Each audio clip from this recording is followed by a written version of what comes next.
Eh bien, bonjour à tous et à toutes. Je suis Xavier Boisvert. Je suis ravi de vous accueillir au nom du Syndicat national des directeurs généraux des collectivités territoriales, le SNDGCT, pour ce webinaire.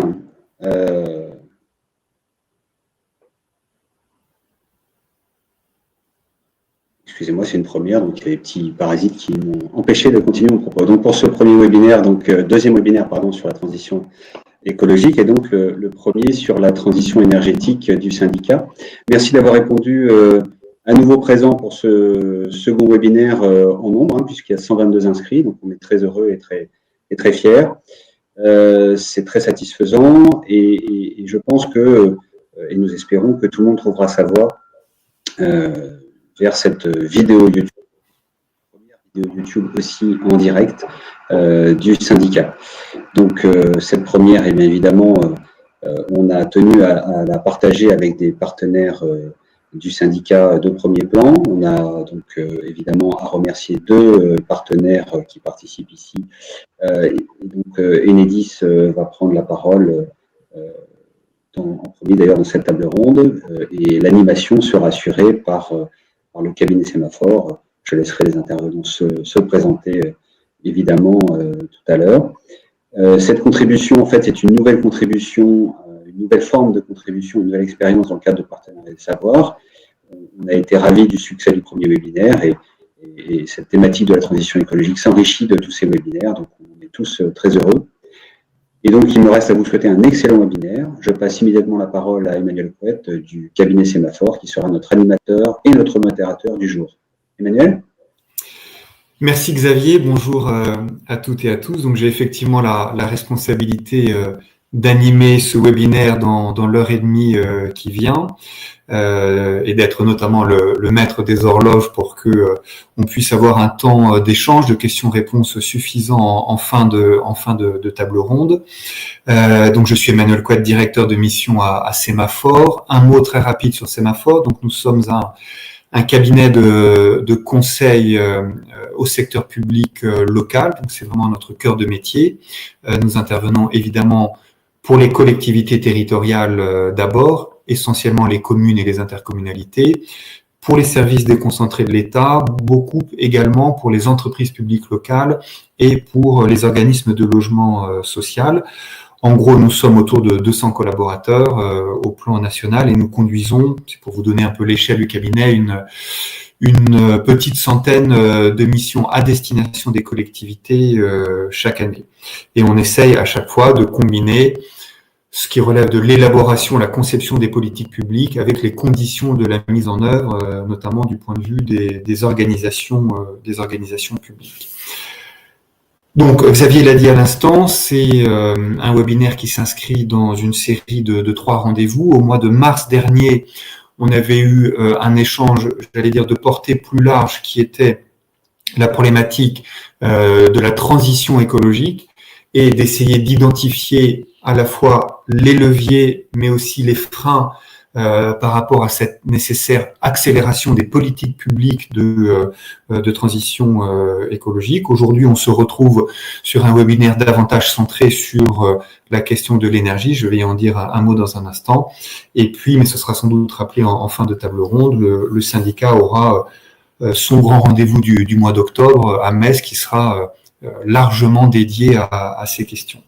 Alors, avant de passer la parole aux 4 intervenants qui vont se succéder, peut-être juste dire que aujourd'hui, la question de l'énergie, elle vient s'inscrire dans des problématiques plus larges de développement durable, de développement soutenable, des politiques qui s'inscrivent souvent dans des schémas. On pense aux agendas 21, au niveau plan climat, air, énergie territoriaux portés par les EPCI. Évidemment, tout ça avec en ligne les objectifs de la COP 21. C'est une manière de dire que l'énergie n'est pas évidemment la seule réponse pour l'atteinte des objectifs de réduction des gaz à effet de serre, mais elle en est un élément évidemment déterminant. Et voilà, comme il se trouve que j'ai une expérience assez longue d'élu dans une vie antérieure, moi j'ai vu aussi comment la question de l'énergie, d'une question technique qui était souvent renvoyé aux équipes techniques des collectivités et ou aux opérateurs, est devenue aujourd'hui une question politique au sens noble du terme et donc au cœur des politiques publiques des collectivités et notamment du bloc local, les communes et l'interco. Deuxième questionnement qui est aujourd'hui qui en réalité a la main au plan local, qui décide, et je pense que notre table ronde, notre webinaire tournera aussi autour de la capacité d'agir des territoires, des collectivités en proximité. Et puis troisième et dernier élément qui sera nécessairement abordé, c'est la question centrale de la donnée, des données. Alors, qui produit les données, qui les collecte, qui les protège, qui les valorise, qui les partage. Ce sont des questions qui sont évidemment absolument déterminantes aujourd'hui, qui sont même premières au sens, en quelque sorte, quasiment étymologique du terme, avec des enjeux très lourds, des enjeux à la fois techniques, des enjeux économiques, de création de valeur économique, et puis des enjeux politiques et citoyens. Et donc, pour traiter toutes ces questions, on a fait appel à 4 intervenants de profils variés, justement pour croiser différents regards sur un même objet, en quelque sorte. Donc, je laisserai ces 4 intervenants se présenter plus longuement, mais avec Jean-Philippe Lamarcade, directeur régional d'Enedis, un opérateur de l'énergie, avec Yann Huomé qui s'exprimera après lui, un maire, un élu local particulièrement investi sur ces questions-là, avec Eric Hennebeau, DGS de Roscoff et président régional du syndicat, un cadre à la tête d'une administration, à la tête d'une équipe qui doit porter ces politiques d'innovation dans le domaine de l'énergie. Et puis avec Didier Ars pour terminer, un directeur général des services d'un SDE, en l'occurrence celui du Morbihan. Donc 4 regards croisés sur un même enjeu, sur un même défi pour les collectivités locales, j'allais dire pour les organisations que vous dirigez, puisqu'aujourd'hui le public des participants, c'est essentiellement un public de cadres de collectivités, de directeurs généraux de services. Et donc le brief en quelque sorte, ce qui a été demandé à ces 4 intervenants, c'est de rester aussi strictement que possible, de tenir leurs propos en 10 minutes pour qu'on puisse avoir tout le temps nécessaire aux questions, à l'échange. Et donc, je rappelle que vous avez sur la chaîne YouTube, à l'issue, pendant ou à l'issue des propos liminaires, la possibilité de réagir et donc de transmettre vos questions. Et donc, toutes les questions qui vont remonter, on va essayer de les ordonner, de les traiter et de les dispatcher dans le second temps de notre table ronde entre nos 4 intervenants. Donc voilà pour ce double propos introductif, en vous remerciant à nouveau au nom du syndicat et des partenaires, si Xavier me le permet, pour votre présence. Nous sommes déjà plus d'une grosse quarantaine de connectés. Et je pense qu'on en aura d'autres au fil des minutes qui viennent. Et donc, si vous en êtes d'accord, Jean-Philippe, je vous cède la parole. Et voilà, je vous demande à la fois de vous présenter rapidement, de présenter l'organisation que vous représentez, en quelque sorte, et puis votre propos liminaire. Voilà, c'est à vous. Merci, Monsieur Couette. Donc, Jean-Philippe Lamarcade, moi je suis le directeur régional d'Enedis en Bretagne. Je suis ravi d'être votre invité aujourd'hui et ravi d'être présent pour représenter au nom d'Enedis le partenariat avec le syndicat. Enedis, je pense que vous nous connaissez tous. On est le gestionnaire du réseau de distribution publique d'électricité sur 95% du territoire français, le réseau de distribution dont vous êtes propriétaire et pour lequel vous nous confiez cette gestion au travers de contrats de concession. Et évidemment, la transition énergétique, transition écologique, pour nous, c'est un enjeu très très fort. Le premier des enjeux, notre ambition aujourd'hui, c'est d'être le service public préféré des Français au service de la transition écologique. Et quand on dit des Français, c'est à commencer par vous, les collectivités territoriales, d'être votre service public préféré. Et ça, on l'a pu le constater en travaillant avec vous ces dernières années. Le meilleur moyen d'être là où vous nous attendez, c'est d'être à votre écoute. On développe développe aujourd'hui beaucoup de solutions pour accompagner les territoires dans vos projets, dans votre connaissance de l'énergie sur votre territoire. Et tous ces services, toutes ces solutions qu'on a développées, on a pu constater que la meilleure façon de faire, c'est bien de les construire avec vous, en partant de vos besoins et pas de les construire dans un bureau à Paris ou à Rennes, entre nous, en décidant ce dont vous allez avoir besoin, mais c'est vraiment de travailler en étant à votre écoute. Et le syndicat, il sert à ça, il sert à être en lien avec vous, à votre écoute pour pouvoir construire ces futures solutions. Et donc, c'est un partenariat avec vous qui dure depuis maintenant 2011, me semble-t-il. On a fait un véritable pivot accélération en 2018 avec le partenariat des savoirs qui était piloté par Jackie Benamou. Et aujourd'hui, j'espère qu'on est reconnu comme un partenaire à vos côtés. On a fait pas mal de communication, partenariat de communication sur la valorisation de solutions de transition énergétique dernièrement autour de l'autoconsommation collective qu'on a faite à Penetins dans le Morbihan. Et je salue Didier Ars qui est présent avec nous aujourd'hui. Et puis aussi, par exemple, sur des partenariats industriels comme sur Vanaglo, où on a pu tester dernièrement un certain nombre d'expérimentations, dont un qui s'appelle Capacity, dont on aura peut-être l'occasion de revenir dessus à l'occasion de nos débats, s'il y a des questions, Monsieur Couette. Alors, diapo suivante. Hop, voilà, ça s'enchaîne. Donc, on parlait de transition énergétique. Donc, pour nous, les enjeux de la transition énergétique, ils sont résumés là. Bon, vous les avez tous en tête, hein, mais globalement, en fait, on va avoir d'ici 2035 à peu près 70 gigawatts, 69 pour être très précis, 69 gigawatts d'énergie renouvelable qui vont venir se raccorder au réseau de distribution d'électricité. Je ne sais pas si tout le monde l'a en tête parce que c'est parfois des chiffres un peu barbares. On parle de puissance d'énergie, de gigawatts, de mégawatts, mais 69 gigawatts, c'est l'équivalent de la puissance du parc nucléaire français aujourd'hui. Et donc, quand on dit que d'ici 2035, en 15 ans, il va y avoir 69 gigawatts d'énergie renouvelable décentralisée sur l'ensemble de vos territoires qui vont se connecter au réseau de distribution publique d'électricité géré par Enedis, c'est comme si on faisait l'équivalent du programme nucléaire français des années 70-80. Et en 15 ans, on va venir raccorder ça au réseau de distribution. Un réseau de distribution qui à l'origine n'était pas conçu pour fonctionner dans ces deux sens et qui va devoir le devenir, qui est en train de le devenir. Et dans le même temps, on va les raccorder une dizaine de millions de véhicules électriques à ce réseau. Et ça va nécessiter, on l'a indiqué là, environ 12 millions de bornes de recharge d'électricité. Ça va nécessiter de développer la flexibilité. Et l'usage du réseau de distribution va profondément changer, puisque on voit apparaître cette nouveauté, qui n'en est plus vraiment une, mais celle de l'autoconsommation. Et donc, un consommateur n'est pas forcément un consommateur d'énergie, c'est aussi un producteur. Et donc, on parle maintenant d'autoconsommateur. Et cette transition énergétique, elle implique aussi une digitalisation du secteur électrique. Notre métier se transforme. Et notre métier se transforme beaucoup au travers de la donnée. Et c'est un peu ce qu'on a voulu exposer par la suite, un peu les services de la donnée que l'on peut mettre à disposition aujourd'hui des différentes collectivités.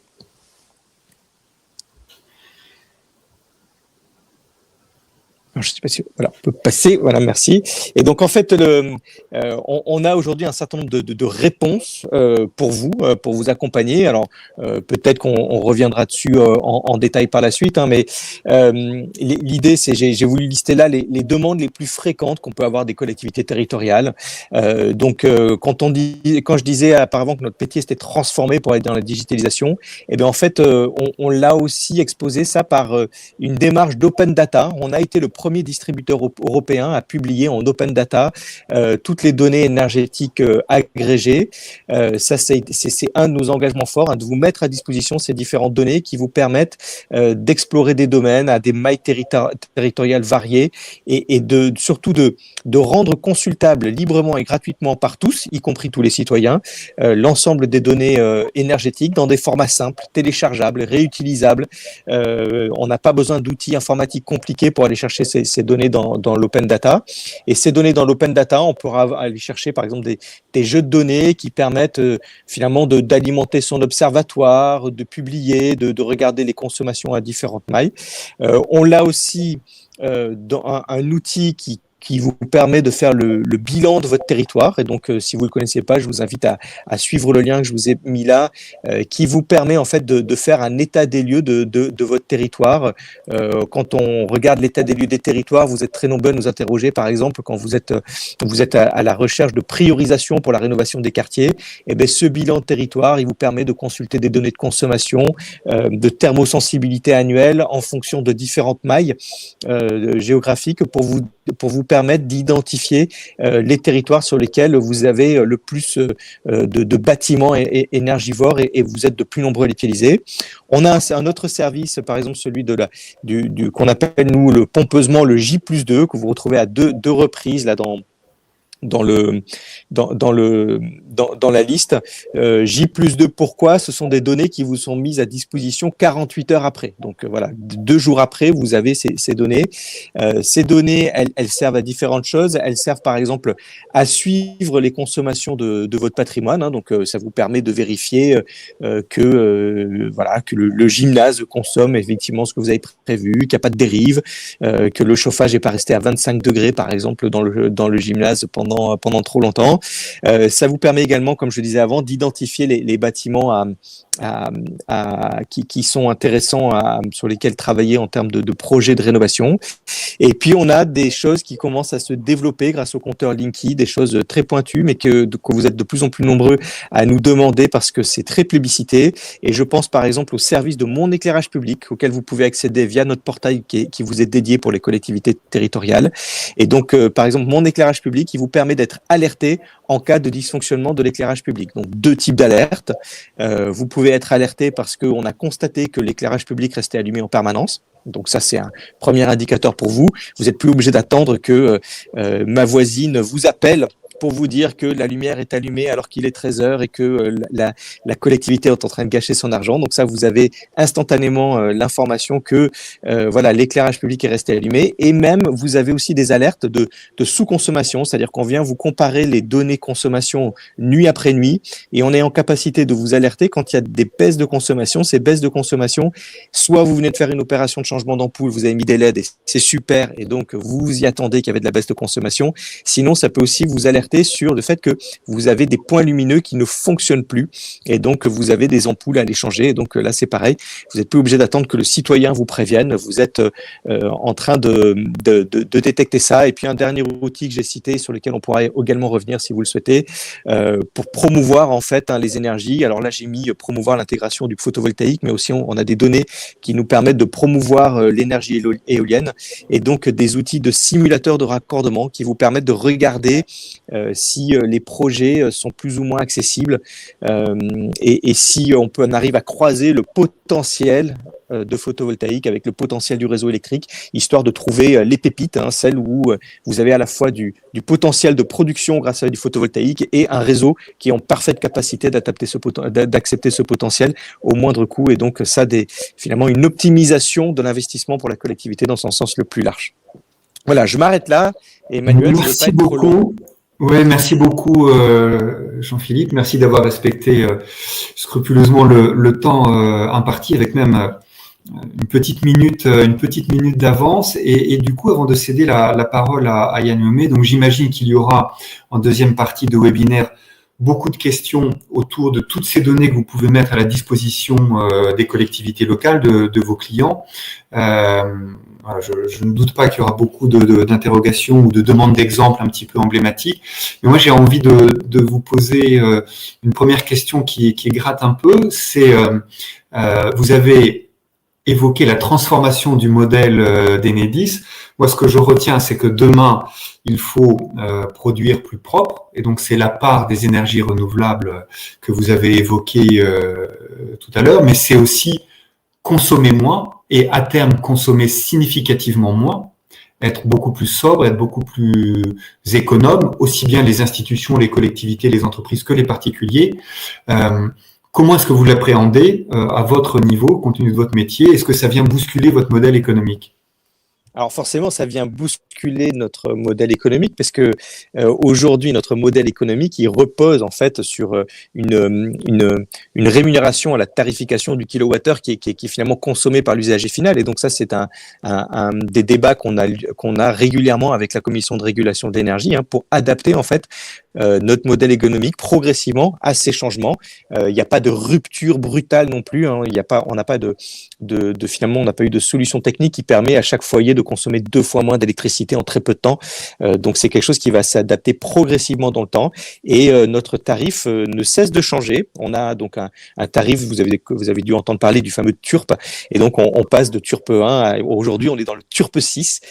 On est déjà en train de négocier le futur TURP avec la commission de régulation. Et l'idée, c'est vraiment d'adapter ça à chaque fois à ces nouveaux usages.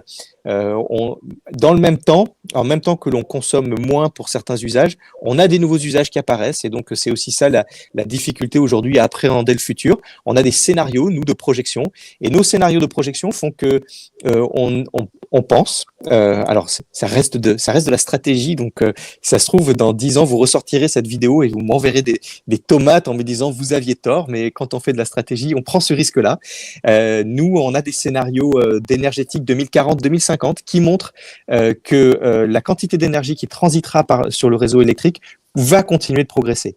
Donc même si unitairement en fait chacun des foyers va continuer à baisser sa consommation, il va y avoir une électrification des usages. On voit la voiture, c'est l'exemple le plus flagrant aujourd'hui. On a aujourd'hui un pays qui consommait beaucoup d'essence, qui est en train de basculer d'un produit énergétique essence vers un produit énergétique électricité. Et donc du coup, la quantité de kilowattheures qui transitent sur le réseau, elle est plutôt en augmentation. Donc même si nos consommations actuelles, par exemple pour le chauffage et l'éclairage, vont baisser, il n'empêche que le développement des nouveaux usages va faire que les choses devraient s'équilibrer. Merci beaucoup. Xavier donc me fait passer ce message à l'intention de tous les participants, c'est que l'ensemble des liens vers les dispositifs particuliers d'Enedis qui ont été présentés il y a un instant sont sur le chat. Alors, avec Yann Loumet, ce qui est intéressant, c'est d'entendre l'expérience d'un maire d'une commune de taille relativement modeste, mais qui a anticipé, y compris peut-être même avant que ces questions soient, j'allais dire, à l'agenda politique ou à l'agenda technique des collectivités, qui a anticipé, qui a fait preuve d'innovation. Et si on a souhaité aussi l'entendre aujourd'hui, c'est pour vraiment marquer le fait que pour s'engager dans des innovations et avoir de l'ambition en la matière, il n'est pas nécessairement indispensable d'être une collectivité de 10 000, 30 000 ou 100 000 habitants quand on a à la fois du bon sens et des idées. Donc Yann, c'est à vous. Merci Emmanuel. Bonjour à toutes et à tous. Donc Yann Huomé, maire de Saint-Sulpice-la-Forêt, commune de 1500 habitants qui est dans la métropole rennaise, au nord-est de la métropole.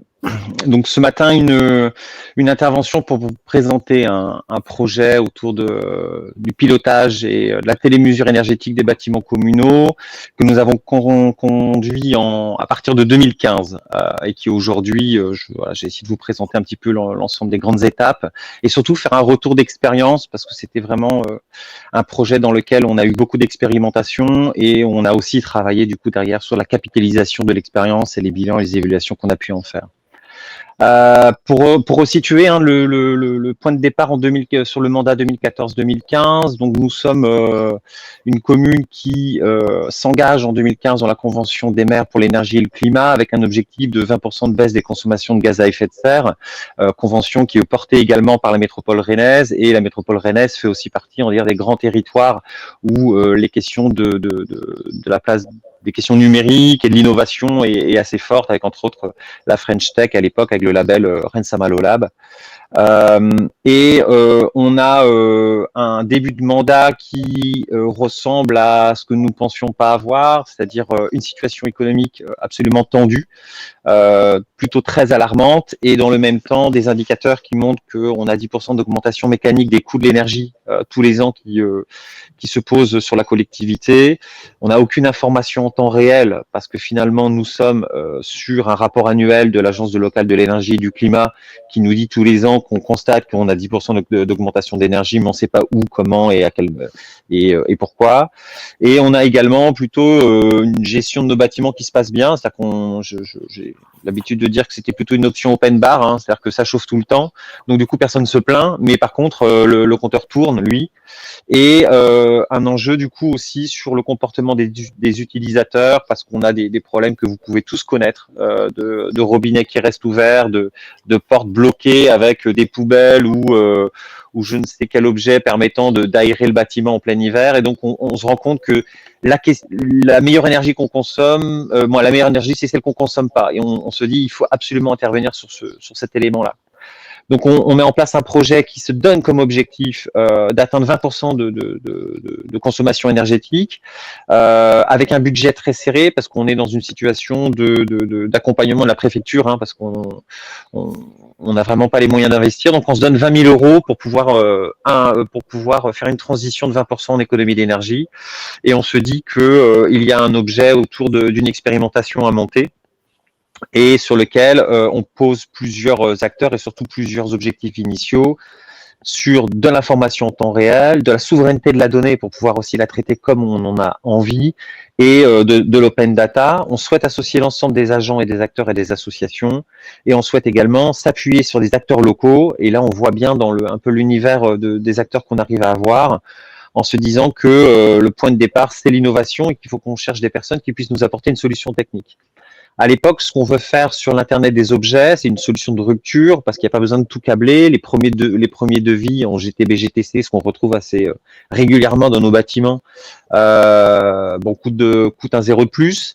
Et donc, on se rapproche d'un certain nombre d'acteurs, entre autres de Wixis Lab et de Valcamp, qui travaillent sur l'Internet des objets et qui, à ce moment-là, recherchent eux aussi un terrain d'expérimentation pour vraiment aller se dire est-ce qu'on peut faire l'économie d'énergie des collectivités territoriales. Ils ont une solution technique, mais ils n'ont aucune connaissance du fonctionnement d'une collectivité territoriale et de la gestion des bâtiments communaux. Et donc tout l'enjeu du projet, c'est de passer un petit peu du dire au faire, c'est-à-dire de trouver une solution gagnant-gagnant entre l'ensemble des interlocuteurs et nous-mêmes, et essayer de construire une solution innovante qui permette d'avoir de l'information de nos consommations en temps réel, des systèmes d'alerte, des systèmes de pilotage, et pouvoir atteindre nos 20% d'économie d'énergie. On a eu une approche très collaborative pour monter ce dossier-là, qui n'a pas été évident du point de vue juridique, administratif et technique. Mais vous verrez qu'en fait, finalement, c'était pas ça le plus compliqué. On s'est intégré d'abord dans un cadre d'expérimentation qui était porté par Rennes Métropole, qui s'appelle Rennes Saint-Malo Lab, et qui permettait d'avoir un cadre financier, administratif et juridique permettant de sécuriser l'innovation, ce qui est plutôt une chance. Et de l'autre côté, on a été chercher des acteurs, entre autres l'ALEC, parce qu'on avait déjà un conseiller en énergie partagée, et puis on a réorienté finalement le travail de l'énergie partagée là-dessus. L'approche collaborative, on a une dizaine de personnes pour écrire le cahier des charges, sachant que personne n'était capable d'écrire ce cahier des charges en disant on veut faire de la télémesure par l'Internet des objets. Et finalement, après avoir écrit le cahier des charges, on a eu 1 an et demi de travail pour mettre en place le projet autour d'un certain nombre de capteurs. On peut peut-être passer au slide suivant sur le nombre de capteurs. Et sur lequel on a eu, pour être très clair, 15% de notre temps, ça a été les éléments techniques. Donc, on a posé une 50aine de capteurs aujourd'hui qui prennent la consommation d'eau, de gaz, d'électricité, de capteurs de température, d'humidité. On a du sous-comptage électrique dans les compteurs aujourd'hui, moins dans les tableaux électriques aujourd'hui. Et finalement, cette partie technique, cette partie, ce qu'on appelle la plomberie de l'Internet, ça a pris 15% de notre temps de travail. Et 85% de notre temps de travail, ça a été de l'acculturation, de l'appropriation et de la formation, de la compréhension des acteurs. C'est-à-dire de comment on fait causer un ingénieur en data, un ingénieur en Internet des objets avec les agents des services techniques de catégorie C, avec des élus et avec un conseiller en énergie partagée dont lui, son métier, c'est être énergéticien et pas être un acteur du numérique ou un acteur de la data. Donc, on a passé énormément de temps à s'acculturer collectivement à la compréhension du sujet qu'on est en train de traiter, comment on fait, on rassemble ces métiers-là. Donc, on a construit, je pense en tout cas dans ce type de projet, c'est le choix qu'on a fait, c'est d'avoir une approche très transdisciplinaire. Et donc, on parle de 85% de notre temps de travail sur 2 ans. c'est effectivement faire causer des DGS, des responsables de services techniques, des partenaires comme l'ALEC qui travaillaient sur l'approche thermicienne et puis l'approche pédagogique auprès des élèves, auprès des corps enseignants, auprès des présidents d'acteurs associatifs, pour leur donner aussi les enjeux de transformation de l'usage des bâtiments et arrêter de faire des douches où on consomme 8 mètres cubes d'eau chaude par soirée, parce qu'à un moment donné, quand on a les données, on se rend compte aussi de ce qui se passe à la fin de l'entraînement. On a aussi les acteurs privés. Il a fallu construire en fait un cadre relationnel et un cadre de travail, et aussi avec Rennes Métropole pour aussi anticiper les questions de jeu de la donnée, du format de la donnée, pour qu'elle soit réplicable et qu'elle soit aussi transposable à d'autres collectivités et qu'elle puisse être réutilisée. Il a fallu aussi également convaincre les usagers, les agents, les enseignants et les associations de participer à cette démarche. Et donc, du coup, de se dire qu'aujourd'hui, il y a dans ce genre de projet de transition énergétique, en tout cas, nous, 3 dimensions qu'on pense essentielles. Une dimension politique, parce qu'il faut clairement que les élus incarnent et portent les objectifs qui sont visés sur les objectifs donnés. Deuxièmement, il faut qu'il y ait plutôt une approche technique, parce qu'il faut évidemment développer des nouvelles compétences au sein des services, au sein des agents et au sein des élus pour accompagner ce type d'innovation et l'usage des plateformes et des tableaux de bord qu'on peut avoir dans la collectivité. C'est pas le tout d'avoir une fusée à 3 étages, si on ne sait pas la piloter, on ne sait pas la faire décoller. Et le troisième élément, c'est l'approche citoyenne, c'est-à-dire de comment on est dans une transparence de l'action publique, comment on rend compte aux habitants. Et donc nous, on avait 3 tableaux de bord, on a construit dans ce projet-là 3 tableaux de bord, avec un tableau de bord élu qui permet d'avoir une évaluation en temps réel économique et d'usage des bâtiments. On a un tableau de bord plutôt technique qui renvoie à toute l'information des bâtiments sur des systèmes d'alerte, de comparaison, comme il était dit par Enedis, mais un grain fin à l'échelle de chaque bâtiment sur quelle est la comparaison de la consommation d'un mois sur un autre, d'une journée sur une autre. On a des systèmes d'alerte si on augmente de 20 ou 30% les consommations par rapport à la moyenne des 3/4 des derniers jours. Et en fait, tout ce travail de critérisation de la donnée, d'intelligibilité de la donnée, ça nous a demandé énormément de temps. Et enfin, un tableau citoyen, parce qu'aujourd'hui, sur la commune de Saint-Sulpice, chaque citoyen peut encore aujourd'hui évaluer, en fait, accéder à un tableau de bord qui permet de regarder si la collectivité a répondu à ses objectifs de 20% d'économie d'énergie et d'émissions de gaz à effet de serre. Pour donner quelques grands éléments de retour, nous en 2 ou 3 mots, Emmanuel l'a dit tout à l'heure, l'idée c'est que être une petite collectivité, je pense, c'est une force, mais dans un territoire effectivement qui est assez dynamique. Mais en tout cas, la taille pour ce genre d'expérimentation me semble en tout cas un élément positif, parce qu'à l'époque, on faisait on était comparé à Dubaï, Tokyo ou Singapour, et Nice ou Paris, donc on n'était pas du tout dans les mêmes. On nous parlait de la plus petite smart city du monde, et finalement, quand on regarde aujourd'hui avec du recul, on se rend compte que la petite taille, elle a été agile, et je pense que cette agilité-là, il y a besoin de le construire. Et enfin, peut-être pour répondre un petit peu à la place des DGS dans ce genre de pilotage, il est essentiel que l'approche systémique et l'approche haute du pilotage et de la gouvernance de ce projet se passe à un haut niveau de la collectivité territoriale. C'est une approche qui demande de la systémie, c'est une approche qui demande de la transversalité, une approche transdisciplinaire. Et il faut que le maire, le DGS ou la DGS, en tout cas les parties hautes de la gouvernance de la collectivité soient impliquées, parce que ça nécessite derrière d'intervenir sur des questions d'ordre RH, de fiches de poste, d'organisation du temps de travail, de priorisation, d'intégration des éléments économiques, et surtout d'une ingénierie et d'une conduite de changement qui nécessite quand même d'avoir l'ensemble des acteurs autour de la table et qui conduisent au fur et à mesure, d'une manière assez agile, les différentes étapes. Et enfin, peut-être vous dire qu'aujourd'hui, dans l'étape où nous sommes, pour finir ce propos, nous avons bien l'intention, à l'échelle métropolitaine, que cette expérimentation vienne rayonner, ou en tout cas vienne perler sur les autres communes, et que les autres communes puissent se saisir de cette opportunité de faire des économies d'énergie qui sont atteintes depuis dès 2020, c'est-à-dire 3 ans après avoir mis en place la solution. On a 12 000 € de coûts évités qui sont aujourd'hui cumulés sur l'expérience. Merci Manuel.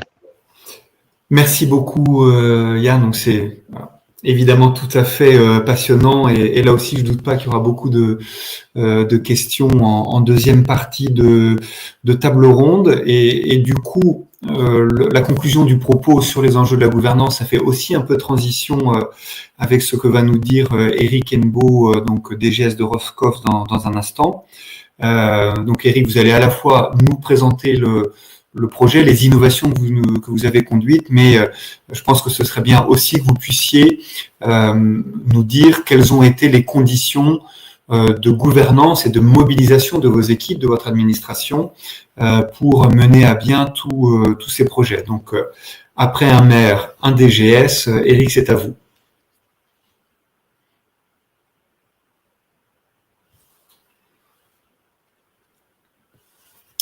Est-ce qu'on a un petit souci de connexion ? Le micro, Eric, ce sera... C'est mieux avec le micro ? Oui, beaucoup mieux. C'est un bon début. Hein. Oui, alors donc je disais, je suis très heureux de participer à ce webinaire. Donc je suis Eric Hennebeau, directeur général des services de la ville de Roscoff depuis 2004. Et donc, effectivement, je vais rebondir sur ce que vient de dire monsieur le maire. Et je partage parfaitement, bien entendu, son propos. Dans un premier temps, donc, je vais vous expliquer un peu la démarche de la commune de Roscoff, qui est une cité balnéaire située donc dans le Nord Finistère. Une station balnéaire qui vit toute l'année, hein, parce que on a parfois des stations balnéaires qui sont dynamiques durant l'été, et puis au sortir de septembre, eh bien, il n'y a plus grand monde, alors que chez nous, il y a du monde pratiquement toute l'année, avec peut-être bien sûr un pic durant l'été.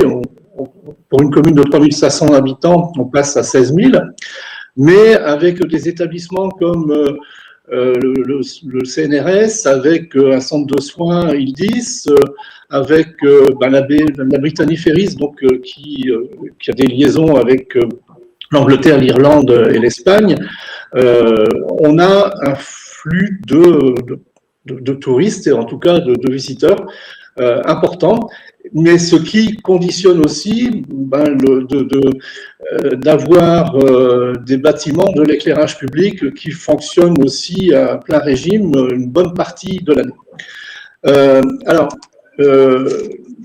L'activité ne repose pas, bien entendu, que sur ces entreprises que je viens de vous citer. Hein. On a une centaine de commerces, on a depuis une quinzaine d'années donc les commerces qui ouvrent pratiquement aussi toute l'année, avec bien sûr une petite inflexion durant l'hiver, mais ça fonctionne bien. Alors, la commune a toujours été motivée, les élus ont toujours été motivés pour le respect et la mise en valeur du patrimoine, de l'environnement, de l'architecture. Et donc, en 2004, la commune a adopté une ZPPAUP, une zone de protection du patrimoine architectural urbain et paysager, qui est aujourd'hui un site patrimonial remarquable, mais a aussi agi donc ensuite sur le respect de l'environnement un peu plus particulièrement.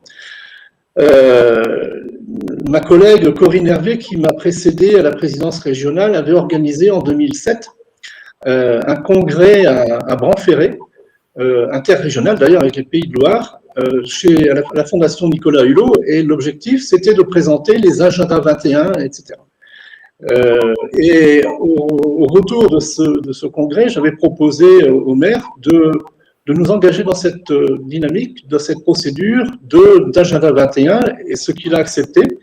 Et donc, dès 2008, le processus a été mis en place avec concertation, bien entendu, comme le disait monsieur le maire, avec les associations, avec les entreprises, mais également, bien sûr, les élus, mais également le personnel, puisque s'il n'y a pas l'adhésion du personnel municipal, à quelque poste qu'il soit, hein, que ce soit de l'encadrement ou que ce soit des agents d'exécution, on n'est pas du tout certain de la réussite de ce dispositif. Donc, on a engagé cette procédure d'agenda 21 qui a été adoptée en 2009. En même temps, on a adhéré à des associations telles que Brudel, et surtout, les élus ont décidé de s'attacher l'accompagnement de l'agence locale d'énergie et du climat, donc qui pour le pays de Morlaix s'appelle EOL, et ça nous a été d'une très grande utilité puisque EOL a établi un diagnostic, nous a fait mettre le doigt sur les actions à mener pour justement réaliser d'une part des économies financières, mais des économies d'énergie. Et donc, ça a été bénéfique. On a également agi, comme je vous le disais juste avant, donc dans le domaine de l'environnement, et si bien que on a réussi à avoir des labels tels que le pavillon bleu, désormais 4 fleurs, également donc pour Fleury, une ville étoilée parce qu'on a réalisé aussi des économies d'énergie sur l'éclairage public. Ainsi, donc pour l'éclairage public, on a le parc, le nombre de points lumineux est passé de 812 en 2006 à 1080 en 2019. Et pour autant, la dépense énergétique et la dépense financière est restée la même, c'est-à-dire 30 000 € par an. Et sans les actions qui ont été réalisées, c'est-à-dire le changement de lampes fluo en sodium puis en LED et l'installation d'horloges astronomiques, EOL estime que nous aurions doublé le poste dépense donc, durant cette période. On a également agi sur les bâtiments et donc sur le chauffage. On a réalisé les travaux d'isolation, on a changé des chaudières. Et puis, là aussi, on avait une dépense énergétique qui était de 148 000 € en 2006. Nous sommes passés en 2011 à 183 000 parce qu'il y a eu pas mal de bâtiments nouveaux qui ont été construits et mis en service. Et grâce aux travaux réalisés sur ces bâtiments, nous sommes redescendus à 153 000 en 2019. Vous voyez, donc 148 000 en 2006 et 153 000 en 2019. Donc, ça a porté ses fruits. Et donc, ce travail a été réalisé donc, avec EOL, mais également avec les agents municipaux qui ont été très sensibilisés justement, ce que disait Monsieur le maire, veiller à éteindre les lumières, ne pas laisser les fenêtres ouvertes, également avec les associations, également avec les enseignants, et donc tout cela a fait une synergie qui est bénéfique. Alors pour parler de l'actualité, nous travaillons, comme le disait Xavier, dans le cadre du partenariat des savoirs avec Enedis, et nous avons engagé une réflexion donc avec EOL, avec Enedis, pour pouvoir identifier les postes et réaliser donc des économies d'énergie, mais surtout pouvoir transmettre nos informations aux collègues. On a donc des professeurs et chercheurs de Sciences Po Rennes qui se sont associés à notre projet. Ces professeurs et chercheurs qui ont élaboré un outil d'aide à la décision dans le domaine énergétique qui est dimensionné pour les universités et donc bien loin de nos structures modestes.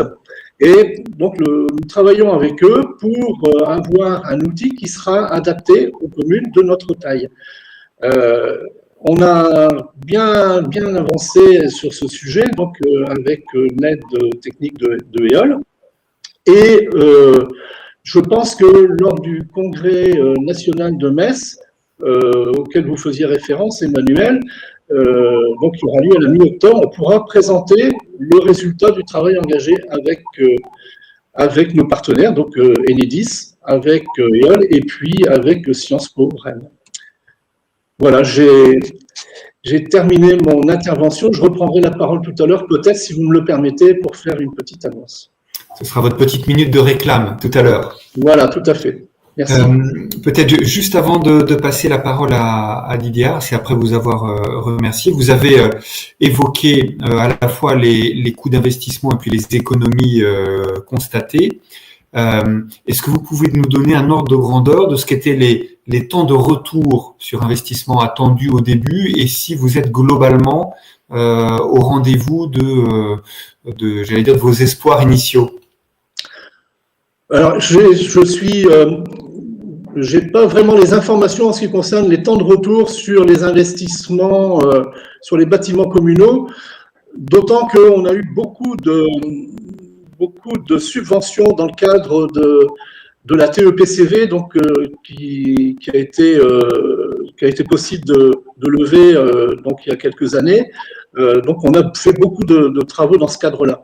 Par contre, on a fait aussi, et Monsieur le maire parlait des économies, des robinets qui coulent, etc. On a réalisé aussi des travaux dans le domaine de l'eau. Et là, les temps de retour, c'était 2 ans. Hein, on a changé les robinets, etc. Et ça a été voilà, un très bon investissement, puisque les temps de retour, oui, effectivement, c'est très, très intéressant. Merci beaucoup. Et puis, donc, dernière intervention avant qu'on passe aux questions-réponses. Il y a déjà plusieurs réactions ou questionnements à l'issue des 3 premiers propos. Donc, Didier Ars, donc directeur général des services du syndicat départemental d'énergie du Morbihan, avec un propos centré sur l'innovation. Mais voilà, je n'en dis pas davantage, je vous laisse vous présenter pour qu'on puisse vraiment bien tenir le timing. C'est à vous, Didier. Merci Emmanuel. Donc oui, donc Didier Ars, je suis le directeur général des services de Morbihan Énergie depuis avril 2020. Je travaillais déjà dans cette structure, en fait, puisque ça faisait 10 ans que j'étais déjà de cette même structure. Et peut-être avant en effet, de présenter ce projet Territoire d'innovation dont vous parliez Emmanuel, peut-être rappeler ce qu'est un syndicat d'énergie, parce que historiquement, les syndicats d'énergie, alors en l'occurrence dans le Morbihan, on est le propriétaire de l'ensemble des réseaux de distribution publique sous le compte de toutes les communes du Morbihan, et c'est vrai que c'est entre guillemets une force morbihanaise, mais qui n'est pas unique, hein, puisque au niveau national, d'autres syndicats d'énergie sont structurés de la même manière que nous. Mais c'est vrai en fait que ces structures ont fortement évolué en fait au cours des dernières années, puisque au départ, en fait, puisque nous, notre structure existe depuis 1965, historiquement, comme je le disais, propriétaire des réseaux, un contrat de concession signé avec Enedis et avec EDF pour la partie tarif régulé. Je veux dire, un interlocuteur central de ce contrat qui était donc Enedis, comme l'a rappelé tout à l'heure Jean-Philippe. Seulement, au gré des années, en fait, bien évidemment, les syndicats ont évolué et ont répondu aux attentes des collectivités. Alors, sur cette slide, en fait, vous voyez un petit peu l'objectif. C'est une slide justement qu'on avait utilisée lorsqu'on a défendu le projet Territoire d'innovation. C'était de montrer en fait que Morbihan Énergie, en fait, comme je le disais tout à l'heure en propos liminaire, qui regroupe toutes les communes du Morbihan et qui depuis 2018, les élus ont proposé d'adapter nos statuts pour ouvrir cette gouvernance aux EPCI, puisque quand on parle de transition énergétique, forcément, et de mobilité, les EPCI sont au cœur en fait des problématiques et des compétences. Et donc, en fait, Morbihan Énergie a ouvert sa gouvernance aux EPCI. Sur cette slide, ce que l'on voit, en fait, et ce qui, à mon avis, le point essentiel, c'est de montrer que, bien évidemment, on ne néglige pas nos métiers historiques que sont les réseaux, puisque ce sont à peu près 40 millions d'euros par an qui sont investis chaque année dans les réseaux, que ce soit en termes d'enfouissement des réseaux, renouvellement des réseaux, fiabilisation des réseaux, raccordement, extension. Mais également, en fait, tout à l'heure, on parlait d'éclairage public. Morbihan Énergie détient la compétence sur 245 communes des 250 communes du Morbihan. Et à titre d'exemple, en termes de chiffres, ce sont à peu près 10 millions d'euros par an qu'on réalise. On intervient également toujours dans cette évolution de notre structure au gré des années. D'ailleurs, on le voit bien sur la première slide, qui n'est bien sûr pas nécessaire de repasser. On voit bien qu'on est passé des infrastructures aux services, puisqu'en fait, initialement, on construisait des ouvrages et on les remettait aux collectivités. Et aujourd'hui, l'attente de nombreuses collectivités du territoire, et je pense qu'on n'est pas singulier, c'est que, en fait, beaucoup de collectivités nous demandent, en fait, de porter un projet global de sa construction à son exploitation et à sa maintenance. Donc, c'est là, en fait, que Morbihan Énergie, et notamment, a développé ses compétences dans tout ce qui était mobilité électrique, puisque Morbihan Énergie a porté le déploiement de plus de 200 bornes de recharge à l'échelle du territoire. On les exploite, on les entretient, on les supervise. Et cette logique, en fait, de service, en fait, on la retrouve également dans d'autres métiers que les élus nous ont demandé de développer, à savoir les productions locales et la rénovation énergétique dans les bâtiments publics. Et en fait, je pense que la bascule en termes d'organisation s'est faite justement sur la mobilité électrique, puisqu'on est passé d'un modèle, on construit des infrastructures, à un modèle où on opère des services. Et tout à l'heure, en fait, Emmanuel le rappelait en propos introductif, en fait, aujourd'hui, ce n'est pas que de la technique, la transition énergétique. Et il faut bien évidemment avoir cette vision, cette approche macro. Et on va la revoir d'ailleurs tout à l'heure quand je vais aborder le projet Territoire d'innovation. Parce que si Aujourd'hui, ce qu'attendent les territoires, et en tout cas c'est le besoin qu'on a ressenti à l'échelle de notre département, c'est qu'en fait ils ont besoin en fait qu'on leur offre une solution clé en main qui va bien sûr traiter l'organisation technique, mais également en fait l'organisation administrative, l'achat, toute la partie juridique, la partie contractuelle. Et en fait, ce qui est important, c'est en effet d'offrir ces solutions clés en main face à des projets politiques de territoire. Donc sur cette slide, vous voyez des productions locales, vous voyez la rénovation énergétique, vous voyez les réseaux, vous voyez la mobilité. En bas à gauche, c'est une station hydrogène, puisque quand on parle de production d'énergie locale, on le voit bien dans l'ensemble des propos qui ont été tenus au cours de cette table ronde. Et bien en fait, produire, c'est sans doute pas le plus difficile, mais produire au bon moment, c'est ça qui est beaucoup plus complexe. Et en fait, si on veut produire au bon moment, ça veut dire que soit en fait on fait des économies, parce que celles-là, en effet, faut pas les négliger. En fait, ne pas consommer, c'est déjà la meilleure des économies. Et la deuxième chose, c'est lorsqu'on produit, il faut forcément que on trouve des usages, soit qu'on les a décalés pour que ces usages soient en adéquation avec la production, soit finalement on trouve des nouvelles approches d'usage, et notamment l'hydrogène en fait partie, puisque comme je le disais sur la partie basse, on voit la station hydrogène qu'on va développer sur le territoire de Ventais. On a d'autres projets en cours. Vous voyez une station également GNV, les productions locales, et je l'ai cité tout à l'heure, l'ensemble des métiers de notre structure. Et c'est pareil, la carte centrale, elle reprend en fait l'ensemble des territoires sur lesquels nous sommes intervenus, et comme on peut le voir, en fait, il n'y a pas une commune où on n'intervient pas au moins 1 à 2 fois dans l'année, que ce soit sur les métiers historiques ou sur ces nouveaux métiers dont j'ai parlé. Je vous propose de passer à la slide suivante.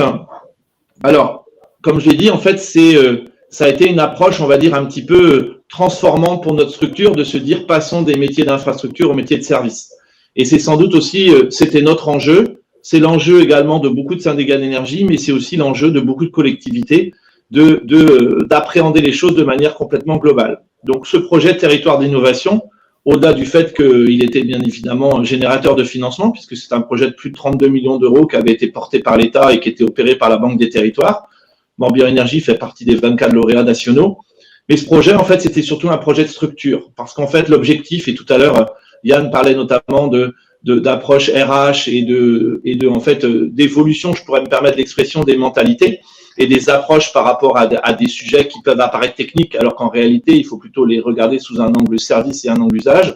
Et donc, en fait, cette approche, ce projet de territoire d'innovation, finalement, c'était un projet transformant pour notre structure. Donc, c'est quoi ce projet de territoire d'innovation? Et on voit bien que ça va forcément faire écho à tous les sujets qui ont été évoqués ce matin. Alors, peut-être avant même que je rentre dans ces 3 blocs, en fait, un peu techniques, si je peux me permettre, même s'ils ne sont pas que techniques. Mais ce projet, en fait, c'est pas le projet de Morbihan Énergie, c'est bien un projet de territoire et un projet partenarial, ce projet, il embarque des collectivités, des communes urbaines, des communes rurales, des communes insulaires, des intercommunalités, on va dire, côtières, ou des intercommunalités plus rurales, des entreprises, puisqu'en fait, bien évidemment, et d'ailleurs, vous voyez le logo en haut à droite, il n'y a pas que le logo de Morbihan Énergie, il y a le logo également de notre société d'économie mixte. Et en fait, ce projet, il embarque des entreprises. Et il embarque aussi des organisations, parce que je crois que c'est Yann qui l'indiquait tout à l'heure, le volet, en fait, appropriation, le volet changement des mentalités, le volet acculturation et appropriation par les populations, il est central. Et en fait, dans ce projet, on va retrouver des associations de consommateurs, on va retrouver l'UBS pour notamment tout le volet sociétal. Actuellement, on travaille notamment avec une doctorante pour accompagner, on va dire, les territoires, on va dire, à s'approprier leurs données, c'est ce qu'on va revoir tout de suite, et faire en sorte que finalement, on tire profit de la donnée. Et ça me fait forcément écho à ce qu'on trouve en bas à gauche de la slide. Comment tirer profit du potentiel de la donnée? Aujourd'hui, les collectivités, elles massifient, on va dire, un volume de données conséquent, sauf qu'elles n'en ont pas forcément conscience, ou en fait, elles le traitent de manière très silotée. On parle par exemple de l'éclairage public. L'éclairage public va organiser ces données, les structurer. La mobilité électrique va les organiser, les structurer. Et un exemple, par exemple, aujourd'hui, si une salle des fêtes est réservée, finalement, l'outil de réservation de la salle des fêtes peut très bien servir l'outil de déclenchement du chauffage. Or, aujourd'hui, chaque métier est très siloté. Et il y a vraiment une vraie nécessité, on va dire, à désiloter les métiers, à faire en sorte que les collectivités se réapproprient leurs données. Et c'est pour ça que dans notre projet, en fait, on a cette plateforme publique de la donnée qui permet de travailler sur un volet interopérabilité, consolidation, structuration, organisation des données.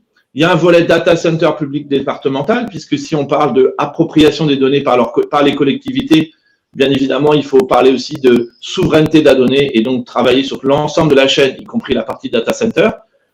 Et puis, il y a un volet service sur lequel on travaille notamment avec des opérateurs privés type EDF, Vinci, IDEX, où là, on est sur, on va dire, une modification des modèles des hyperviseurs, en fait, qui sont des outils qui permettent de justement désiloter les métiers, mais que l'objectif est que ces opérateurs de services, en fait, vendent leurs services et non pas, on va dire, valorisent leur modèle économique sur la donnée collectée. Et c'est vraiment ça notre objectif. Alors, pour y parvenir, bien évidemment, il faut enrichir le jeu de données. Et pour enrichir le jeu de données, eh bien évidemment, le principal objectif aujourd'hui, c'est de travailler avec les collectivités. C'est ce travail qui est actuellement en cours, notamment avec des villes pilotes qui comportent Lorient, Vannes, Pontivy, l'Île-aux-Moines, Saint-Avé, mais on a d'autres collectivités qui nous sollicitent, des petites à des grandes, et qui nous demandent en fait de les accompagner dans, je veux dire, la ville connectée de demain. Et donc, ce point-là, en fait, on est aujourd'hui en train de travailler. Aujourd'hui, une commune, quelle que soit sa taille, ne doit pas se poser la question de la ville connectée à échéance de 5, 10 ans lorsqu'elle fait un aménagement. Elle doit se poser la question en termes de réseau support, en termes de services. Et d'ailleurs, j'aurais dû commencer en termes de services. Alors, pourquoi Morbihan Énergie dans tout ce modèle, en fait, du développement de la réappropriation de la donnée publique? Parce que, en fait, quand on dit valorisation des énergies locales et des productibles locaux en termes de production solaire, photovoltaïque et autres, on l'a dit tout à l'heure, il y a une logique en fait de produire au bon moment. Et en fait, pour produire au bon moment, la donnée prédictive a beaucoup d'importance. Et l'importance de cette donnée prédictive, c'est comme je l'ai dit, de produire au bon moment. Ça peut être de stocker l'énergie si finalement on surproduit par rapport aux besoins qu'on en a. Il ne s'agirait pas non plus de surdimensionner les réseaux pour un petit pic, on va dire, d'appel de puissance sur le réseau, alors que finalement, on peut lisser l'appel de charge. Et en fait, pour cela, en fait, on n'a pas besoin de la donnée d'énergie, on a besoin de la donnée tout court. Et en fait, quand on parle de flexibilité énergétique, de transition énergétique, il est nécessaire aujourd'hui de disposer des données d'usage. Et ce que l'on a proposé à l'État et qu'il a validé, c'est de dire que si on veut valoriser les énergies locales, il faut leur adosser la valeur de la donnée, notamment sous l'angle prédictif. Et c'est là qu'on trouve en fait le bilan global en fait de cette opération, où l'objectif ultime, c'est comme on travaille sur les économies d'énergie dans les bâtiments, les productions locales, sur les métiers historiques, sur la smart city, tout ce qui va être mobilité décarbonée. Et en fait, cette capacité et cette information en fait préalable, comme je l'ai dit tout à l'heure, elle a de la valeur. Et cette valeur, elle est monnayable. Et aujourd'hui, ce sont comme ça que fonctionnent les grands vendeurs d'énergie, les opérateurs de services. C'est aujourd'hui, en fait, les achats d'énergie sur les marchés, que ce soit en termes d'effacement ou en termes de capacité disponible, se font justement sous cet angle de marché de capacité, marché d'effacement. Et aujourd'hui, l'agrégation de l'ensemble des collectivités, alors c'est pas pour demain, mais ça s'y prépare, et en fait, c'est justement de les valoriser sur les marchés. Et pour y parvenir, il faut instrumenter, il faut piloter, il faut s'approprier et consolider les informations. Donc aujourd'hui, en fait, voilà un peu ce que je voulais vous dire aujourd'hui, en fait, qui reprend la logique de Morbihan Énergie, mais aussi la logique des syndicats d'énergie, parce que on revient bien à cette logique. Nous sommes les propriétaires des réseaux, et en fait, en qualité de propriétaire des réseaux, on doit accompagner l'évolution de ce réseau. Et quand je reviens sur les propos tout à l'heure de Jean-Philippe, on voit bien que nous, en tant que propriétaires, on doit avoir en fait un effet quasi miroir avec ce que propose Enedis. Et on est intervenu, Jean-Philippe au début, moi à la fin, et je pense qu'en effet, nos propos, même si bien évidemment, on ne les présente pas de la même manière, mais sont tournés vers les mêmes objectifs. Merci beaucoup, merci Didier, merci d'avoir vous aussi respecté strictement le timing. Ça a été le cas des 4 intervenants et du coup on a devant nous une bonne demi-heure pour échanger. Donc avec Xavier, on va essayer de ramasser un certain nombre de questions ou de remarques que vous avez pu faire à travers le chat. Et comme on a le temps, moi je voudrais commencer par réunir 2 questions qui sont remontées, qui à mon avis sont proches et qui peuvent s'adresser indistinctement à chacun de vous 4. Donc vous n'hésitez pas, ça vaut pour tous les 4. La question, elle est double, elle est autour de où et comment, quand on est une commune ou un EPCI modeste, on peut mobiliser de l'ingénierie, d'une part. Et il y a une autre question, mais qui à mon avis est proche, c'est quand on veut s'engager dans un projet, je reprends l'expression qui a été employée par plusieurs d'entre vous, systémique. C'est-à-dire que quand on cherche une vision d'ensemble cohérente et qu'on veut vraiment mettre sa collectivité sur les rails de la transition énergétique, en gros, à qui on s'adresse, comment on fait? Est-ce que c'est l'agence locale de l'énergie? Est-ce que c'est l'ADEME? Est-ce que ce sont les opérateurs en direct? Est-ce que c'est un syndicat départemental de l'énergie? Voilà. Dans le cas du Morbihan, il a un périmètre et des compétences très importantes. Donc, on a vu l'importance de la question du portage politique et technique, mais en gros, quand on veut s'engager, comment on fait? Quels conseils vous donneriez à des élus ou à des DGS qui veulent embarquer leur collectivité dans des projets aussi ambitieux que ceux que vous avez développés. Et là, pour le coup, je pense que vous êtes tous les quatre légitimes à dire votre mot là-dessus. Ben je prends la parole. Vous avez bien compris que pour ce qui nous concerne, la porte d'entrée, ça a été, après avoir fait l'état des lieux avec l'agenda 21, c'était l'agence locale de l'énergie. Alors qui de toute façon, si vous la sollicitez pas, les représentants vont aussi vers les élus et vers les DGS pour faire proposer leur service. Cet établissement, en tout cas, je ne parle que de celui avec lequel je travaille. Cette collaboration est très intéressante parce que vous le savez, aujourd'hui, on a des propositions de demande de subventions, plan de relance, etc. pour la transition énergétique. Avec EOL, on a des dossiers qui sont tout prêts pratiquement. Alors que si vous n'avez pas ces dossiers préparés, lorsqu'on vous sollicite pour obtenir des financements, vous devez seulement commencer à constituer vos dossiers. Et ça a été le cas pour d'autres domaines, les pistes cyclables. Je parlais tout à l'heure de la TEPCV, on avait aussi des dossiers tout prêts. Donc oui, la porte d'entrée pour moi, c'est l'agence locale de l'énergie. Peut-être il y a Enedis aussi, puisqu'ils sont là aussi pour nous donner des informations. Je complète juste ce que je disais tout à l'heure, le travail que l'on réalise avec les chercheurs, professeurs de Sciences Po, va pouvoir être mené grâce aussi à la donnée. Il a été question de la donnée. On a bien sûr, comme la plupart des collectivités, doté nos établissements, nos équipements de compteurs Linky. Et grâce à ces équipements, eh bien, les chercheurs vont pouvoir justement développer un produit qui sera vraiment adapté pour les collectivités territoriales lorsqu'il sera abouti et présenté, je répète, lors du congrès de Metz. D'autres réactions sur… Oui, Emmanuel, si je peux me permettre par rapport à ta question. Moi, je vois un peu ce qui se passe à la Maille Bretagne et finalement, je crois qu'il y a pas une réponse très triviale à ta question en fait, parce que je crois que ça dépend aussi de la dynamique du territoire.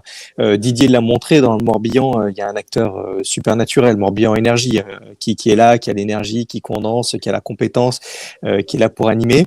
Tous les territoires n'ont pas les mêmes entités, et je crois qu'il y a un panel d'interlocuteurs qu'il faut mettre autour de la table, et je crois que c'est vraiment en équipe qu'on peut gagner ces choses-là. Et donc moi, le conseil que j'aurais, c'est de réunir en fait toutes les bonnes volontés, le syndicat d'énergie, bien évidemment, l'agence locale de l'énergie, les gestionnaires de réseau, Enedis en tête, bien évidemment, on sera toujours là à vos côtés.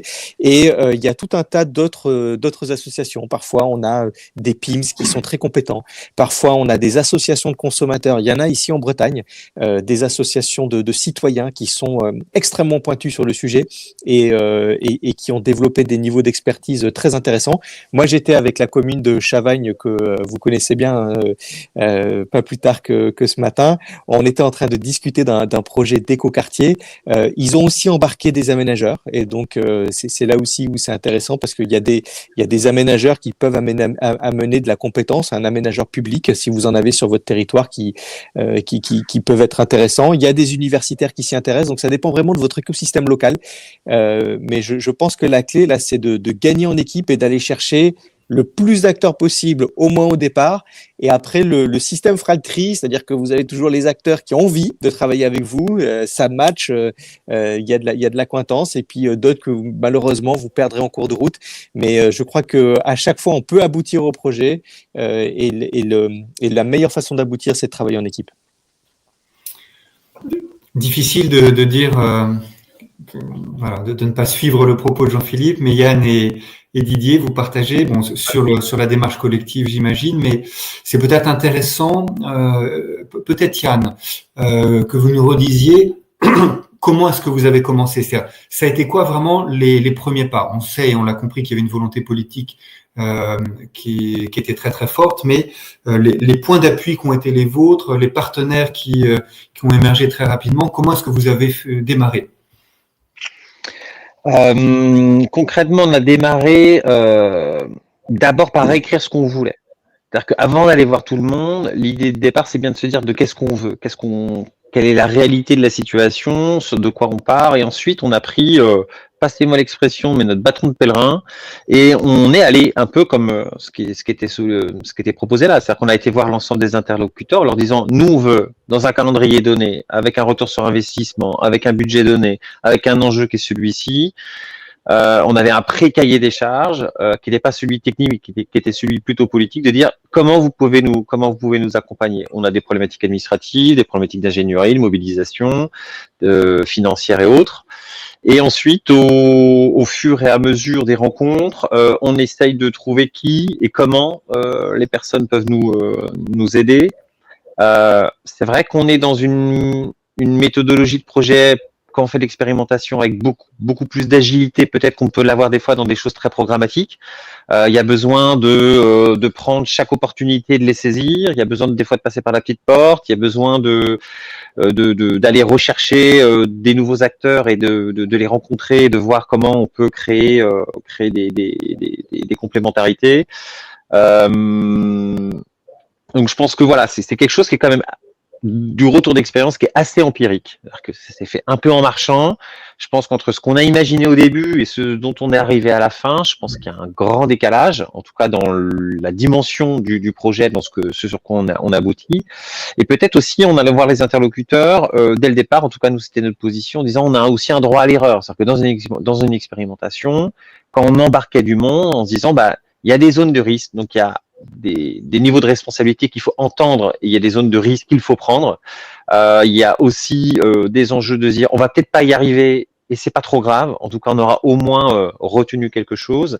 Et bien se mettre d'accord aussi derrière quand on s'engage dans des partenariats à tenir le cadre de départ, parce qu'on peut évidemment au fur et à mesure faire bouger le projet initial. Il y a besoin de le faire bouger, mais en même temps, les intentions de départ, faut bien les garder, faut bien les maîtriser, quitte à changer d'interlocuteur s'il le faut. Merci. Alors, on a une deuxième série de questions autour des données.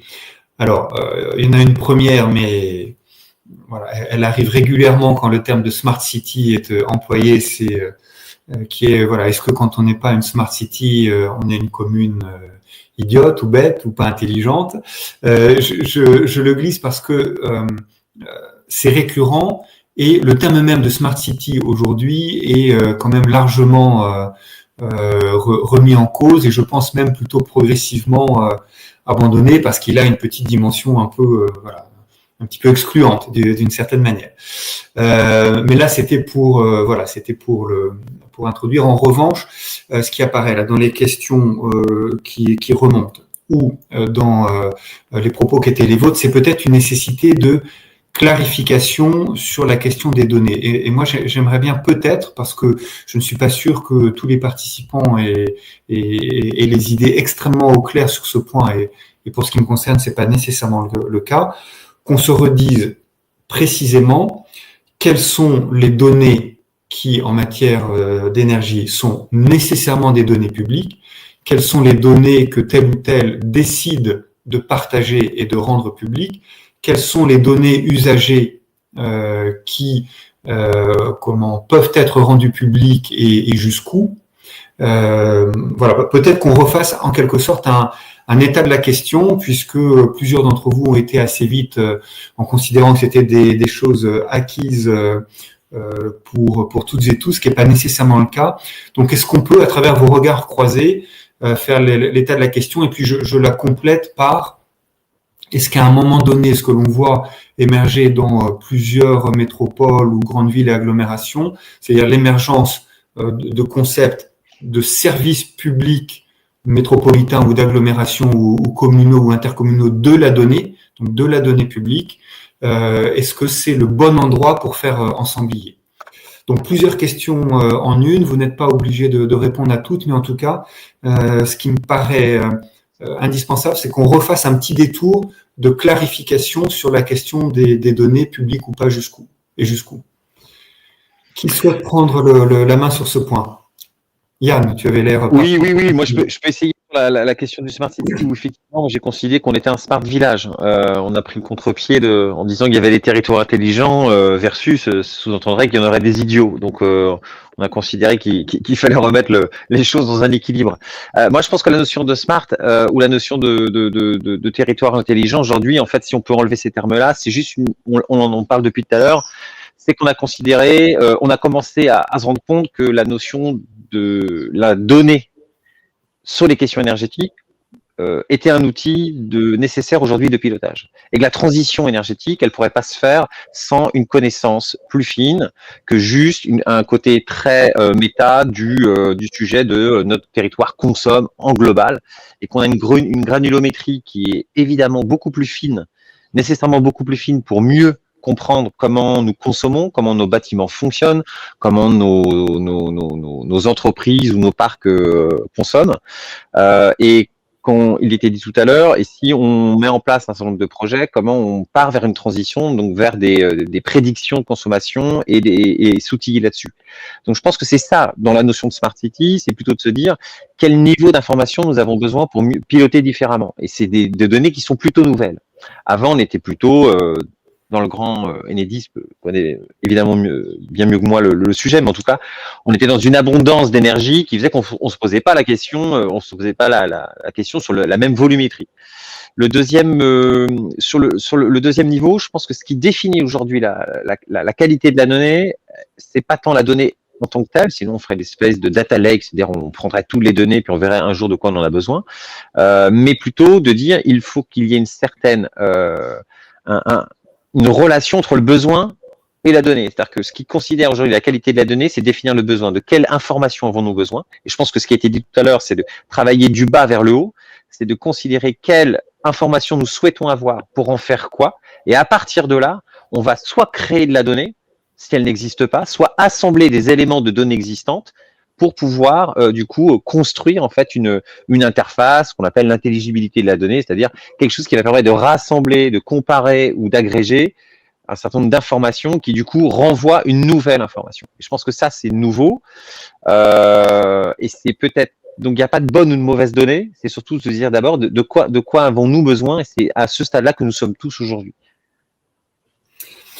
Peut-être, donc merci Yann, peut-être quand même Didier et ou Jean-Philippe pour refaire un peu, j'allais dire, l'état de la question sur le caractère public ou pas des données notamment qui sont collectées auprès des usagers, parce que on l'a très peu évoqué dans cet échange, mais c'est quand même une question qui est extrêmement sensible. Avec parfois de la défiance, de la méfiance du côté des citoyens usagers.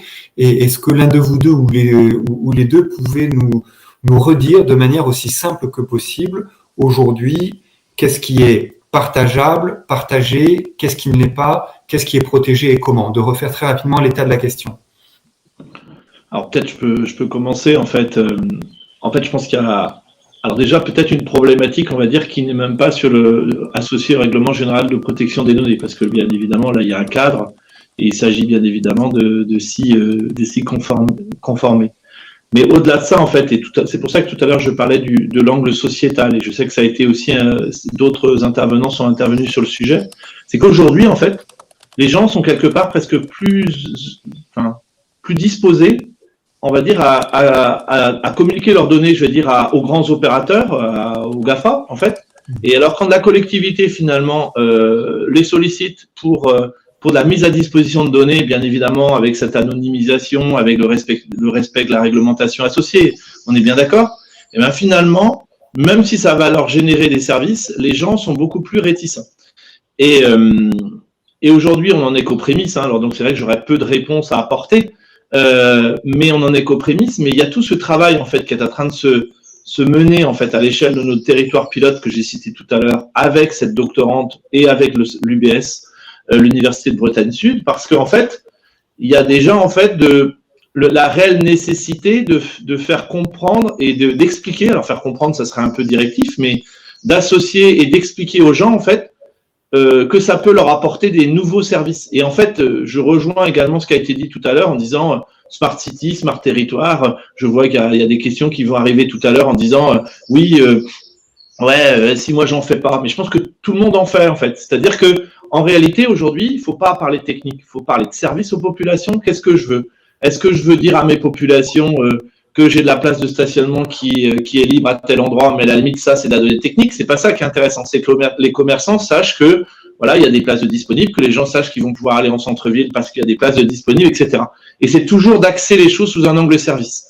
En termes on va dire, de confidentialité, de protection des données. Alors, c'est un grand débat entre nous et Enedis. Donc, c'est vrai que qu'est-ce qui relève, en fait, de la donnée communicable aux propriétaires des réseaux? Qu'est-ce qui relève de la donnée commercialement sensible de l'exploitant? Mais ça, c'est un sujet qu'on connaît depuis au moins les années 90 avec Enedis. Donc, mais aujourd'hui, en fait, au-delà du côté confidentialité, au-delà du côté commercialement sensible et valorisation possible, je pense que ce qui est aussi important, c'est pas la donnée en fait qui a de la valeur, c'est ce qu'on peut en faire et ce qu'on va en faire. Et c'est pour ça que tout à l'heure je parlais des GAFA tout à l'heure. En fait, aujourd'hui, le vrai travail et ce que disait Monsieur le maire de Saint-Sulpice, je pense que c'est ce qui a sûrement été fait sur le territoire, c'est d'embarquer les gens pour qu'ils comprennent le sens. Et enfin, voilà ce que je voulais dire. Alors, je ne sais pas si Jean-Philippe peut compléter sur le côté données du réseau à transmettre aux concédants.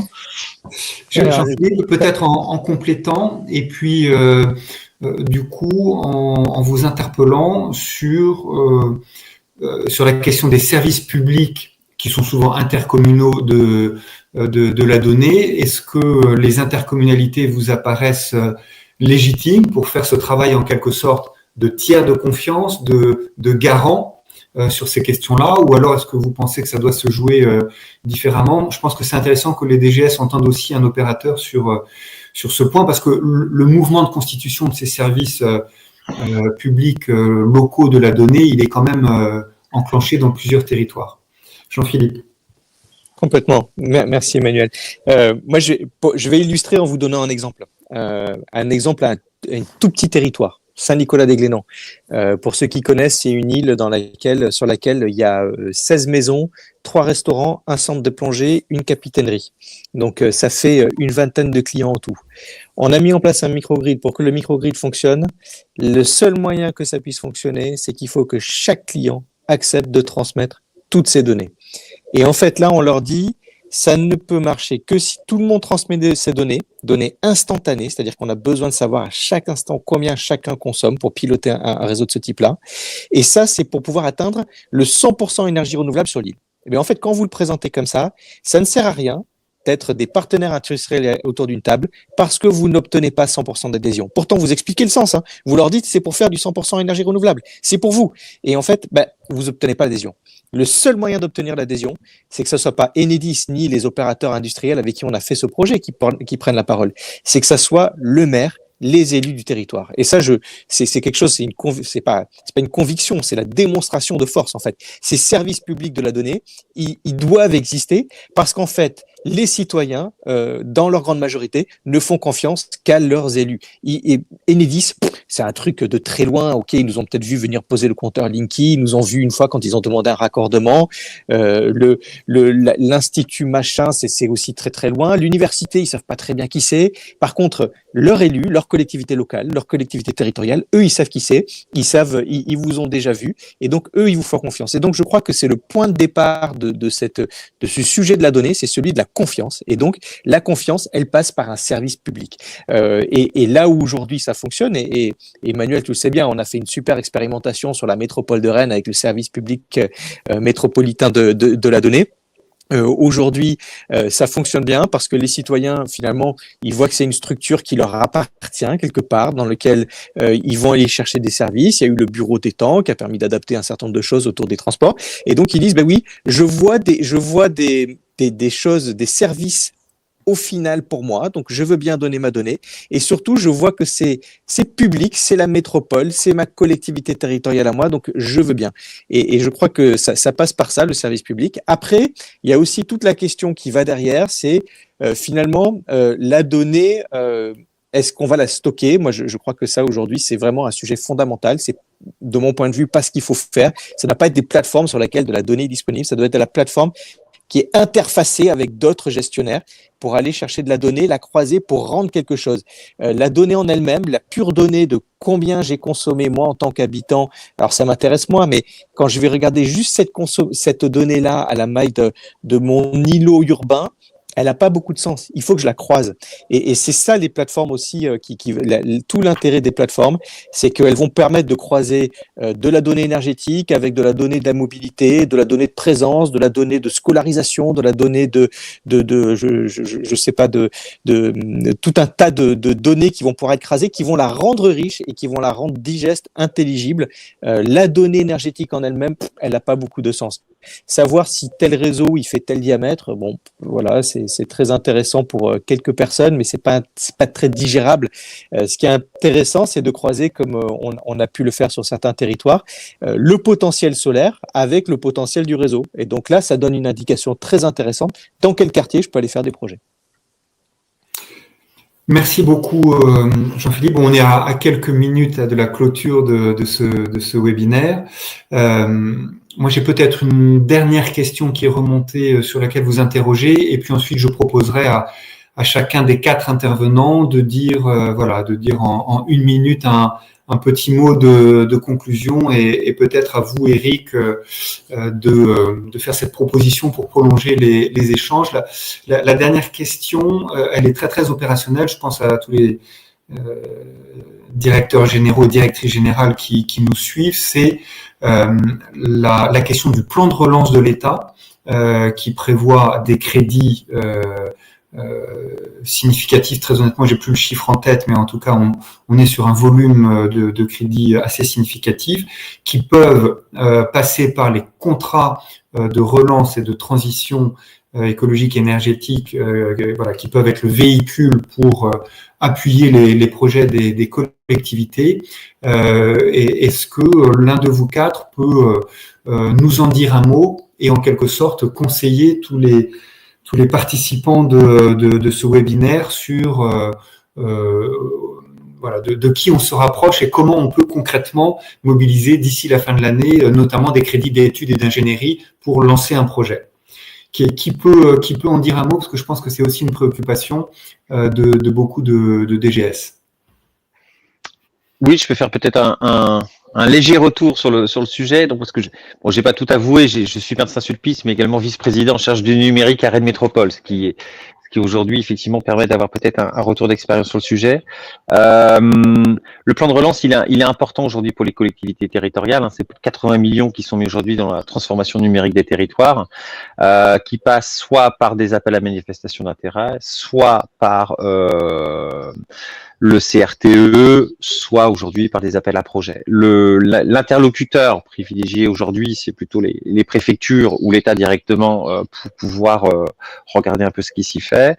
Et je crois que la question que tu viens de poser, Emmanuel, elle est très en lien avec la question précédente, c'est-à-dire où doit se passer la notion de coopération. Et je pense qu'aujourd'hui, ce qui est organisé dans le cadre du plan de relance, en fait une stratification des coopérations, disant sur quel sujet les métropoles, les grandes agglomérations doivent se coordonner avec l'État ou avec les régions pour apporter des outils qui demain seront transposés et proposés à l'ensemble des communes et des territoires.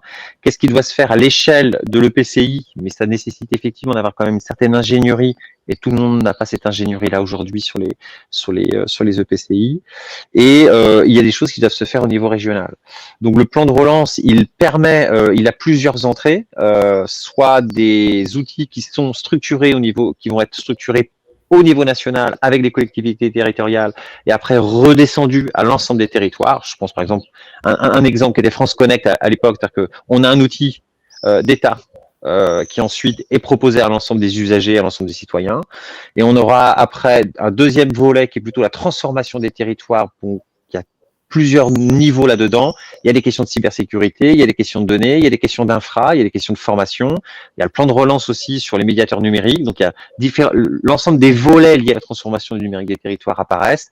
Après, effectivement, à chacun de pouvoir y répondre dans des délais qui sont plutôt courts aujourd'hui. Parce que là, c'est un peu avant l'été pour un grand nombre de dossiers, d'ici la fin de l'année pour l'ensemble des réponses et des capacités d'engagement des projets d'ici décembre 2022. Donc, on voit bien que le calendrier est resserré, ce qui peut être, de mon point de vue, mais qui est plutôt un point de vue politique, mais je m'en permets, parce que c'est mon statut qui aujourd'hui m'invite à cette réunion, de dire qu'il y a un risque de fracture numérique des territoires sur le sujet. C'est-à-dire que les territoires qui ont une certaine maturité numérique sont en capacité aujourd'hui de pouvoir écrire. On parlait tout à l'heure de la difficulté d'écrire un cahier des charges. Donc, on sont en capacité de mobiliser de l'ingénierie et une écriture. Et par contre, ceux qui aujourd'hui ne sont pas et ne seront toujours pas demain avec ce plan de relance sont en capacité de le faire. Donc, peut-être à nous aujourd'hui, au niveau de l'organisation des territoires, de bien avoir cette approche de coopération et de mutualisation pour que les territoires plus modestes et plus petits qui ne sont pas assez matures puissent profiter, je dirais, des territoires qui vont avoir l'avance suffisante pour partager leur expérience. Merci beaucoup Yann. Peut-être vraiment en une minute si vous le souhaitez, c'est pas imposé, Jean-Philippe et Didier, et puis ensuite Eric conclura cette table ronde, ce webinaire. Jean-Philippe et Didier, si vous avez une remarque rentrée, une conclusion, une mise en perspective ou pas. Bah écoute, juste très rapidement, Emmanuel, déjà vous remercie. Ah, pardon Didier. Non, vas-y. Ok. Vous remercier déjà de nous avoir invités à cette table ronde. C'était très intéressant et je vous en remercie. C'est toujours un plaisir de travailler avec vous et vous dire que voilà, nous, si vous avez besoin d'Enedis, on sera évidemment à vos côtés dans l'équipe à constituer pour vous aider à avancer sur vos projets. Si vous n'avez pas connaissance de qui est votre directeur territorial, n'hésitez pas à me contacter. Je vous trouverai, quel que soit votre territoire en France, les coordonnées du directeur territorial qui vous est rattaché. Voilà, merci beaucoup en tout cas. Merci à vous, Didier. Oui, donc pareil, très rapidement, vous remercier aussi de nous avoir permis d'avoir ce temps de parole et d'expliquer ce qu'était un syndicat d'énergie et ce que c'était devenu surtout. Et puis peut-être aussi de montrer que on s'inscrit, et on l'a bien vu depuis le début, en fait, on est passé dans le modèle de la transition énergétique et même de l'énergie tout court, d'un modèle centralisé, on va dire, à une gestion locale. Et cette gestion locale, elle passe, on va dire, par une capitalisation de l'ensemble des données. Et moi, je dirais, en fait, aujourd'hui, si on veut réussir la transition énergétique et les flexibilités associées, il faut faire du prédictif. Et si on veut faire du prédictif, il faut de la donnée. Mais en tout cas, merci encore d'avoir pu me permettre de m'exprimer et d'exposer justement cette position. Merci à vous, et avant de vous passer la parole, Eric, une dernière fois, je veux remercier tous nos intervenants qui ont respecté scrupuleusement les règles du jeu, et ça a permis de prendre quand même beaucoup de questions. Je vous passe la main, Eric, pour conclure. Oui, merci Emmanuel. Alors, moi aussi, je vais tous vous remercier pour la qualité de vos interventions. Je vais remercier particulièrement Xavier pour la préparation et donc l'accompagnement qu'il a assuré pour la mise en place de ce webinaire. Je reviens juste sur la question précédente. Je souhaitais aussi citer pour le Finistère, en tout cas, le syndicat, le SDEF, le syndicat d'énergie aussi du Finistère, qui certainement pourra aider les collectivités qui souhaitent déposer des demandes de subventions. Et je pense qu'ils ont les documents et les dossiers prêts aussi pour répondre aux attentes des collègues. Alors, ce que je souhaitais dire pour conclure, en tout cas pour ce qui me concerne, c'est que le syndicat a été un peu en pandémie aussi. Hein, on a été victime de la pandémie et donc, bien entendu, on n'a pas pu organiser des réunions en présentiel. C'était tout à fait normal. Le distanciel a ses qualités. On voit bien aujourd'hui qu'on peut partager nos informations ensemble, mais le présentiel est aussi idéal. Et donc, je voulais simplement donner rendez-vous aux collègues bretons à Dinard le 6 juillet. Le président de la section départementale d'Ille-et-Vilaine, Gilles Saunier, organise une rencontre qui a pour objectif de partager entre les DGS et DGA nos réactions par rapport à cette période de changement. Et puis, ce sera aussi l'occasion pour nous de préparer nos prochains rendez-vous, donc notamment, et je le répète, notre congrès national qui se tiendra à Metz. Voilà, merci en tout cas Emmanuel aussi pour votre excellente animation. Je pense qu'elle a été appréciée de la part des participants à ce webinaire. Merci à toutes et tous et bonne journée. Merci bien, merci à tous. À bientôt. Rendez-vous au prochain webinaire. Salut Xavier. Au revoir, merci.